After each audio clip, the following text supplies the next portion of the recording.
Mais il y a eu des moments où on a douté. J'ai parcouru un peu le monde, aucun pays ne m'a fait rêver. Sinon, j'irais chercher John Legend. Les chantres ne sont pas des artistes. Ça me rappelle des moments très difficiles de ma vie. Il est assurément l'un des visages incontournables du gospel au Congo et en francophonie, Moïse Billet.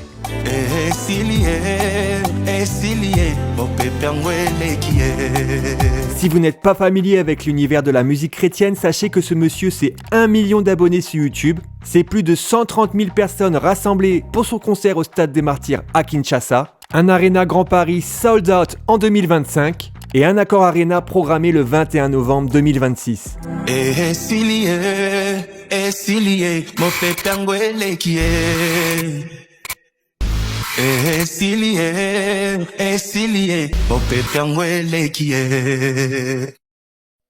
N'oublie pas, Moïse, ce que tu fais n'est pas une carrière, mais une mission. Au-delà des chiffres, ce qui impressionne, c'est sa foi inébranlable qui s'est affermie au fil des années et qui a inspiré des albums comme Héros, devenu un classique auprès de ses auditeurs, ou encore Triomphe, un projet au titre symbolique venu après un acharnement médiatique contre sa personne. J'ai eu l'opportunité de l'interviewer à l'Accor Arena. On a parlé de foi, de doute, de chansons d'amour, de son dernier projet Number One. Allez, je finis cette intro et je vous laisse découvrir cette entrevue. Bonjour pasteur. Bonjour mon frère. Je suis vraiment content de vous recevoir, d'autant plus que là, on est à l'Accor Arena. C'est quand même pas rien. Ouais. Même si, bon, vous avez l'habitude quand même des salles remplies, parce que j'imagine que le Stade des Martyrs, c'est beaucoup de monde aussi.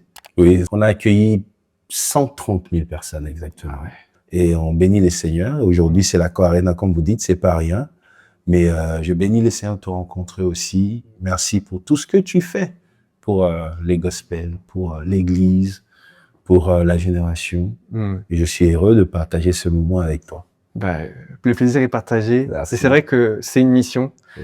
parce que c'est pas évident quand on œuvre pour le Seigneur. Oui. Voilà, il se passe plein de choses, et c'est là où je veux en venir à la première question. J'ai une vidéo que j'ai faite sur vous qui s'appelle Moïse Billet, l'homme qui tient bon face aux polémiques. Comme toute grande figure publique, Moïse Billet n'a pas échappé aux critiques et aux polémiques. Sur sa musique, certains estiment que ses chansons sont parfois trop influencées par les sonorités séculières, notamment la rumba congolaise. Des accusations parfois graves ont circulé. Et ça, c'est vraiment quelque chose qui vous distingue. Qu'est-ce que ça vous fait quand je vous dis ça? Quand vous dites que Moïse Billet est l'homme qui tient bon face aux polémiques, ça me rappelle des moments très difficiles de ma vie, de ma carrière, de mon ministère.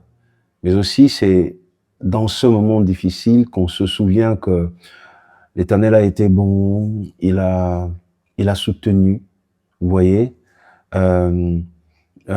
Samson dit, de ce qui est dur est sorti ce qui est doux. Vous voyez, de ce qui mange est sorti ce qui se mange. C'est dans des moments difficiles comme ça qu'on a été formé, forgé, travaillé, brisé, transformé. Donc ça me rappelle toutes ces choses et j'ai dit merci au Seigneur Jésus-Christ. Est-ce que je tiens bon ou c'est les Seigneurs qui me soutiennent ça? Parce que vous savez, ceux qui suivent à la télé disent il tient bon. Mais il y a eu des moments où on a douté. Ouais. Ça, c'est des moments qu'on n'a pas montré sur TikTok. Ouais. Tenir bon ne veut pas dire qu'on ne doute pas derrière. Exactement. Il y a des moments où on a baissé les bras, il y a des moments où on a cessé de prier parce qu'on se demandait est-ce que vraiment Dieu m'accompagne? Pourquoi il permet toutes ces choses? Donc, si j'ai tenu bon, c'est parce que il y a eu un Dieu qui m'a soutenu. Ouais. Et ça me rappelle ça. Et moi, ça me rappelle, quand je suis faible, c'est alors que je suis fort. Ah oui. C'est l'apôtre Paul qui a dit ça. Oui. Et c'est vraiment quelque chose de formidable, parce que finalement, souvent, en tant qu'humain, c'est vrai qu'on peut se considérer fort et qu'on résiste à tout. Mais on est tous des humains aussi, et on passe par des moments où on est faible. Et c'est dans ces moments-là que Dieu se glorifie, parce que c'est dans nos faiblesses, finalement, qu'on voit Dieu à l'œuvre. Et c'est formidable d'avoir un parcours comme le vôtre aussi. C'est vrai qu'on a parlé directement des choses polémiques, mais il n'y a pas que ça dans la vie. Mais ça fait partie du parcours d'un chrétien. Et j'aime bien vous entendre en fait, dire que on traverse tous, qu'on soit un pasteur ou qu'on soit un simple fidèle dans une église, on traverse tous des épreuves. Et comment on réagit face à ça? Vous savez, c'est nous autres, nous sommes passés par là. Et aujourd'hui, il y a des jeunes serviteurs qui passeront forcément par là. Quand vous êtes appelé à accomplir une grande mission, vous vivrez des moments de tempête.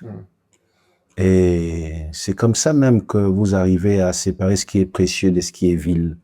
C'est comme ça que vous arrivez à mieux connaître votre Dieu. Vous voyez, moi, je vous donne un exemple. Moi, je pensais que la foi, c'est fais tout ce que tu veux, Dieu est derrière toi. Vous voyez, Ouais, je vois. à un moment, je me disais, je suis à Accor Arena, je peux sauter comme ça dans les vides, Dieu me soutient. Et c'est dans des moments comme ça difficiles que tu comprends que dans ta marche avec Dieu, tu as aussi des responsabilités. Tu dois apprendre la prudence. C'est vrai que quand on entre dans l'église, on entend des prédications sur la foi. Parfois, on oublie la raison, la réflexion. Vous voyez, il y a une chose, la Bible dit dans Hébreu, Moïse, devenu grand, refusa d'être appelé fils de la fille de Pharaon. Moi, je reste sur devenu grand. Vous voyez, non seulement il avait la foi, mais devenu grand, la maturité. Il a fait des choix matures.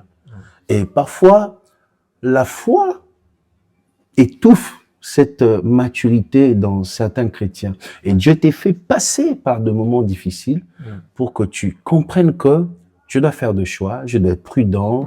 Il y a des gens qui doivent prier dans mon entourage. Je dois être sélectif. Je dois croire, je dois prier, je dois. Vous voyez, moi, c'est ce moment-là. J'ai pas appris dans le bonheur. J'ai appris dans des moments comme ça très difficiles. Et je pense que on apprend tous finalement à travers les épreuves. Parce que je pense à moi personnellement, parce que je suis actuellement dans une période où je suis parent de 5 enfants et ma plus grande, elle est adolescente.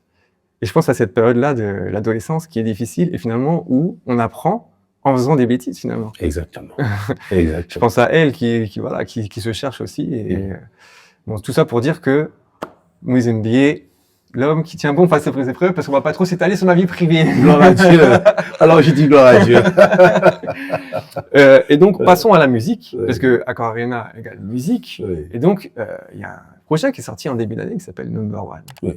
Est-ce que vous pouvez m'expliquer un peu quelles étaient vos motivations avec ce projet? Au début, j'avais commencé dans la pensée de faire de singles, de chansons qui vont sortir pendant l'année, une chanson après 2 mois. C'était ça la pensée au début. Après, je me suis retrouvé avec plusieurs chansons. À la base, j'écris les chansons. J'ai pas commencé ma carrière comme chanteur. J'ai commencé comme parolier. J'écrivais pour les autres. Alors, arrivé en juin, j'avais déjà fini l'album, moi. J'étais en plein mixage, juin 2025. Déjà 6 mois avant le... J'avais déjà fini. Je suis arrivé en Belgique un matin. Le projet, c'était titre de l'album Couronne. Le jour où j'arrive, je vais me reposer après l'aéroport. Je vois le flash avec cette affiche-là, écrit Number One. Je me suis agenouillé, j'ai commencé à prier, j'entends la chanson Number One. Quelques minutes après, mon équipe entre dans ma chambre. Je leur dis, l'album s'appellera Number One. J'ai commencé à expliquer aux graphistes comment ça se fera. Je suis arrivé au Canada en pleine tournée. Le dernier jour avant de prendre mon album pour la France, j'ai enregistré la chanson Number One. L'idée, c'est de dire à tout le monde, j'ai connu de moments difficiles, mais parler que de moments difficiles serait de l'ingratitude. J'ai connu beaucoup de gloire. J'ai connu le succès. Dieu m'a béni. Il a fait beaucoup de choses. Et un jour, quelqu'un me demande, c'est quoi ton pays de rêve? J'ai regardé et ce jour-là, j'ai réalisé que j'ai parcouru un peu le monde. Aucun pays ne m'a fait rêver. Je lui ai dit, le ciel. La personne a dit, ah, maintenant il fait le pasteur, il veut nous montrer qu'il est saint. Mais pourtant, c'est vrai. C'est pour dire... Même pas un petit Haïti? Non, même pas Venise, même pas Venise, même pas... Rien, vraiment, après tout ce que j'ai vécu, je me suis rendu compte qu'il est resté mon number one. Je peux le dire. J'ai connu beaucoup de belles choses. J'ai fait beaucoup de rencontres bien dans ce monde et je viens encore de faire une très belle rencontre là. Mais rien, vraiment rien, ne prend cette place numéro 1 dans mon cœur. Ok, donc c'est ça le message. C'est ça le message. Jésus, c'est le number one dans nos cœurs. Il Au-delà est de Tahiti, au-delà des plus beaux lieux, au-delà de Venise, au-delà de tout. toutes les villes. Voilà. Il Wow. est resté le number one. Et quand tu fais de lui le number one, il fait de toi aussi le number one. Je n'ai jamais eu peur de dire que Jésus bénit. Je n'ai jamais eu peur et je n'ai jamais eu peur de dire aux gens, moi je suivis Jésus-Christ, pas seulement pour aller au ciel, mais pour vivre bien ma vie sur terre. Ouais. Parce que je me suis rendu compte que la puissance qu'il fallait dans ma vie, la spiritualité qu'il fallait dans ma vie pour réussir, pour aller loin, chacun choisit sa spiritualité. Moi, je me suis rendu compte que c'est Christ. Et j'ai dit à tout le monde, si tu fais de lui le number one, il fera aussi de toi le number one dans tout ce que tu fais. Je crois aux chrétiens numéro 1. Je crois aux chrétiens qui prospèrent dans le business, dans les médias, dans la musique. Je crois aux chrétiens qui remplissent Accor Arena. Ouais. J'y crois. Il faut dire amen en commentaire, s'il vous plaît. Et donc, dans ce projet, il y a un morceau qui a fait parler. Et justement, ça m'amène vers une question. Parce que dans le milieu chrétien, dans le microcosme chrétien, c'est vrai qu'il y a souvent ce truc-là de les chantres sont pas des artistes. Mais pour moi, en fait, je pense qu'ils ont peut-être pas la bonne définition de ce que c'est un artiste, mais moi, je vois comme un artiste, c'est-à-dire quelqu'un qui fait de la musique, mais qui développe un univers autour de sa musique. C'est ça, être un artiste. C'est-à-dire même aussi faire passer des messages. Quand on fait passer un message à travers sa musique, c'est être un artiste. Est-ce que vous vous reconnaissez comme un artiste? J'ai fait une école d'art, moi. Ouais. Je suis passé par là. Je suis formé en musique classique. Je suis un artiste. Ouais. Ouais. J'ai mes documents. Dans mon pays, pour que je voyage, il faut qu'il y ait une carte d'artiste. Ouais. Je me suis présenté aujourd'hui à l'aéroport. Ils m'ont demandé qu'est-ce que tu fais, messieurs. J'ai dit, je suis artiste. Je vais pas leur dire, je suis gospel là, ou je sais pas quoi. Je chante des l'éternel. Mais non, la police ne comprend pas ça. Je suis artiste. Moi, ça me dérange pas du tout. Vous savez, on a des problèmes dans l'église encore, des appellations, des choses comme ça. Parce qu'il y en a qui estiment que tout ce qui est nommé ou cité chez les autres ne devrait pas être cité chez les chrétiens. Mais nous parlons tous français. Ouais, c'est ça. On a le même langage. On a le même langage. Nous avons les mêmes vêtements. Donc, acceptons que nous sommes artistes. Je pense qu'il y en a qui ont un zèle, voilà, une particularité que je comprends pas. Je suis artiste. Mais après, par rapport à la chanson, comme vous parlez, vous dites, vous savez, vous parlez de la chanson dans ma tête, c'est ça? Oui, c'est ça. C'est dans ma tête.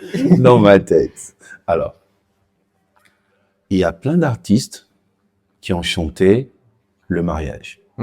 Dans mon pays, je sais pas chez vous ici, mais dans mon pays, il y a plein d'artistes. Tu retrouveras dans les albums des chrétiens de mon pays, il y a toujours une chanson de mariage, toujours une chanson de mariage. Mais il y a eu un problème dans les styles, dans la manière d'écrire les chansons liées au mariage que moi, j'ai pas apprécié. Dans les chansons chrétiennes liées au mariage, on disait, voilà, la belle-mère, tu dois bien conseiller ta belle-fille, la femme ne trompe pas ton mari, tout ça. La chanson tournait autour de ça. Maintenant, moi, je suis pas marié. J'imagine, le jour de mon mariage, je regarde ma femme et la chanson que je chante pour ma femme, c'est une chanson qui dit « Ne me trompe pas, ma belle-mère ». Non, moi, j'aimerais le jour de mon mariage. Peut-être que c'est parce que je suis célibataire que je rêve trop du mariage que je fais ça. Mais moi, j'aimerais le jour de mon mariage regarder ma femme dans les yeux, lui dire que je l'aime. Alors, il faut me proposer une chanson qui me permet de lui dire « Je l'aime ». Sinon, j'irai chercher John Legend. Oui, bah oui. Bah oui. Une belle chanson, bah voilà. Sinon, j'irai chercher Céline Dion. Donc, j'aimerais avoir un pasteur qui me propose une chanson. Vous savez, j'allais dans des fêtes de mariage chrétiens. Au début, ça commence avec de louanges. Arrivé à 23h, on va dans tous les sens, on va te chercher des vieilles chansons qui n'ont rien à voir avec l'église parce que les gens ont besoin de s'ambiancer. Mais Vous vous reconnaissez, hein? Ils se reconnaissent. Mais aussi, c'est parce que moi, avant, je condamnais. Jusqu'un jour, j'entends le Saint-Esprit me dire, qu'est-ce que toi tu proposes pour que ça change? C'est là que moi, j'ai commencé à proposer des chansons qui permettront aux chrétiens. Parce que, écoutez mon frère, il y en a qui disent, cette chanson, est-ce que ça a une place dans les cultes? C'est la question qui se pose. C'est vrai, hein. Mais la question c'est, est-ce que tous les jours tu vis dans les cultes? Ouais, très bonne question. Tu finis ton culte le dimanche, tu vas au boulot. Ouais, c'est ça. Tu vas en pique-nique avec tes enfants. Est-ce que tu vis que le dimanche? Est-ce que tu vis que les dimanches? Alors, moi, je laisse les autres chanter les chansons des dimanches. Moi, je propose des chansons chrétiennes qui peuvent accompagner les chrétiens dans la semaine, quand il travaille, quand il fait le sport, quand il va avec sa femme en dîner. Je propose parce que la vie chrétienne ne s'arrête pas à l'église de 10h à 11h. Après l'église, il y a une vie. Et on fait quoi pendant ce moment? On chante quoi? C'est tout ce que Moïse Mbi a choisi de faire. Eh ben, c'est très bien. Faut m'encourager. On faut encourager ça. En fait, c'est ce que je dis souvent, et je refais référence, par exemple, à mes enfants. Voilà, il y a l'église, enfin, le dimanche ou le samedi pour ceux qui vont à l'église le samedi. Il y a des chants qui sont là, mais effectivement, on a besoin de temps aussi. Et d'ailleurs, même la Bible le dit, il y a un temps pour chaque chose. Donc, quand on va au sport, qu'est-ce qu'on peut mettre comme musique? Est-ce qu'on a le choix d'avoir des chrétiens qui font aussi des musiques quand on fait du sport ou je ne sais quelle activité?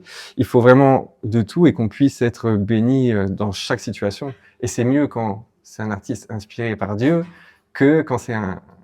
On va pas donner de nom, mais bon, bref. Moi, je milite pour ma paroisse de la musique chrétienne. Dernière question avant de vous laisser. Et merci beaucoup déjà d'avoir répondu jusque-là. On est à l'Accor Arena, il se prépare quelque chose ici. Et à quoi peuvent s'attendre le public de la part de nos billets ici à l'Accor Arena? C'est un rêve d'enfant qui se réalise aujourd'hui. J'étais très jeune, je voyais des grands artistes congolais monter ici en France, à l'époque Bercy. Ils remplissaient. Est-ce qu'un chrétien vivant en Afrique pouvait le faire? C'est des questions qu'on se posait. Aujourd'hui, il y a toute une équipe qui m'a fait confiance au travers de Live Nation. Je ferai ce 21 novembre 2026 mon concert. Je n'ai même pas peur de dire mon spectacle. Moi, ça me dérange pas de dire ça. Ici à Arena Grand Paris, plutôt à l'Accor Arena. Ça sera un moment bien de bonne musique, un moment bien de louange, d'adoration, de méditation, surtout un moment de réjouissance dans la présence de Dieu. Et c'est ce que nous préparons ici. Ça sera une grande salle et nous espérons recevoir ici plus de 15 000 personnes qui viendront célébrer Dieu. Et voilà, c'est la raison de ma présence ici. Donc, on peut dire là que vous pouvez déjà prendre vos places pour le concert de Moïse Billet à l'Accor Arena. Voilà, la billetterie est ouverte. N'hésitez pas à checker les liens dans la description de la vidéo. Merci beaucoup, pasteur, d'avoir écouté cette interview. Et puis, moi, je vous souhaite beaucoup de bonnes choses. Déjà, de remplir cet Accor Arena, mais aussi beaucoup de succès. Allez streamer aussi l'album Number One. Faut pas aller hésiter. Écoutez des chansons d'amour qui font du bien. Des chansons d'amour envers votre femme, votre futur conjointe, mais aussi des chansons d'amour pour Dieu. Voilà, il faut tout pour faire un monde. Merci beaucoup. Merci mon frère. Et puis, à bientôt. À bientôt. Au revoir. Esilie, mo pepe